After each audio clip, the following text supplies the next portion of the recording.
Bonjour les amis, bienvenue sur Génération de Lumière. Aujourd'hui, nous allons entamer une série de 6 études intitulées L'histoire de la rédemption, dont la première est l'origine du mal. Connaissez-vous la véritable origine du mal? Allons dans les Saintes Écritures et serons éclairés.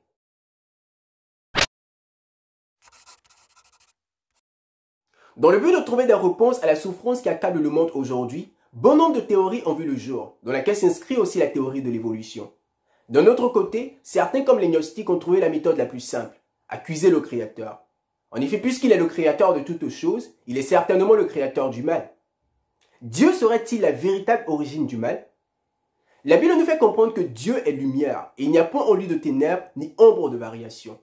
Dans Habakkuk le chapitre 1, le verset 13, il est écrit « Tes yeux sont trop purs pour voir le mal, et tu ne peux pas regarder l'iniquité. Pourquoi regarderais-tu les perfides et te tairais-tu quand le méchant dévore celui qui est plus juste que lui? Dieu ne peut pas supporter le mal. Alors comment peut-il pousser quelqu'un à faire le mal? En réalité, il ne le peut. Dans Jacques le chapitre 1, le verset 13, la Bible dit que personne, lorsqu'il est tenté, c'est-à-dire poussé à faire le mal, ne dise « c'est Dieu qui me tente ». Car Dieu ne peut être tenté par le mal et il ne tente lui-même personne. En réalité, ces projets pour nous ont toujours été des projets de paix et de joie, de bonheur, afin de nous donner un avenir et de l'espérance. Et même quand nous faisons le mal, son désir n'est pas que nous puissions périr. Au contraire, c'est que nous puissions changer de conduite et vivre. C'est pour cela qu'il dit dans le livre de Ézéchiel, le chapitre 33, le verset 11. « Dis-leur, je suis vivant, dit le Seigneur, l'Éternel.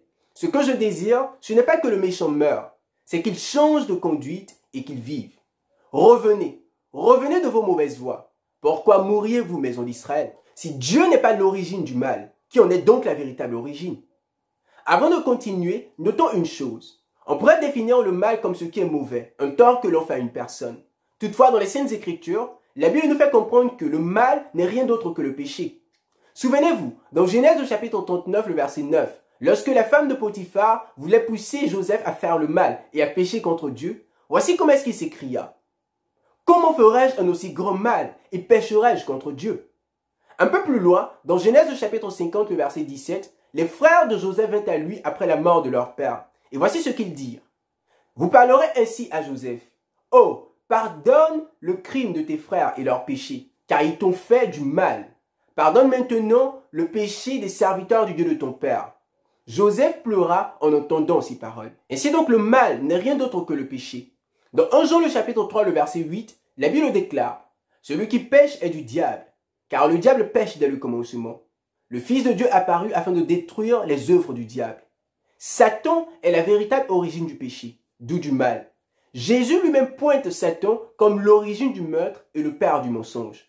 Dans Jean le chapitre 8, le verset 44, il dit « Vous avez pour père le diable, et vous voulez accomplir les désirs de votre père.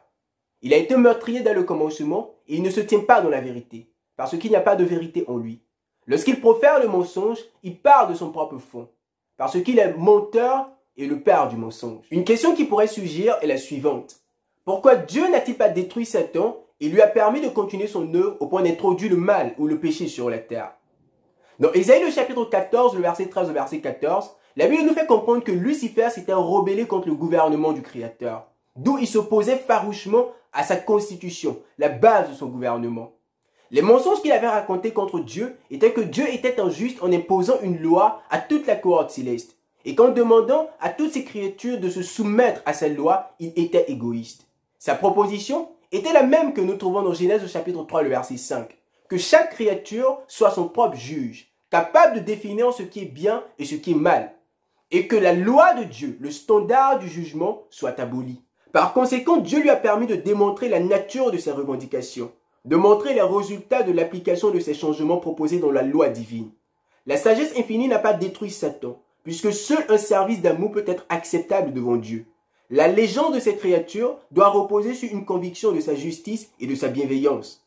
Les habitants du ciel et des mondes, n'étant pas préparés à comprendre la nature ou les conséquences du péché, n'auraient pas pu alors voir la justice de Dieu dans la destruction de Satan. S'il avait été immédiatement effacé de l'existence, certains auraient servi Dieu par peur plutôt que par amour. L'influence du trompeur n'aurait pas été complètement détruite et l'esprit de rébellion n'aurait pas été complètement éradiqué. Pour le bien de l'univers tout entier, à travers des âges incessants, il doit développer plus pleinement ses principes, afin que ces accusations contre le gouvernement divin puissent être vues sous leur véritable lumière par tous les êtres créés, et que la justice, la miséricorde de Dieu et l'immuabilité de sa loi puissent être à jamais placées au-delà de toute question. Toutes les souffrances auxquelles nous sommes confrontés aujourd'hui ne sont que le résultat des propositions du diable dans le gouvernement céleste. Satan est donc la véritable origine du mal.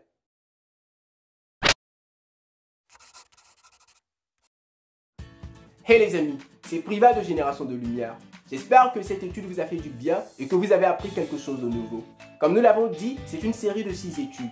Alors abonnez-vous afin de voir les études suivantes. D'ici là, nous vous souhaitons une bonne journée. Et surtout, n'oubliez pas de briller par les paroles de vos bouches et par les actions de vos mains.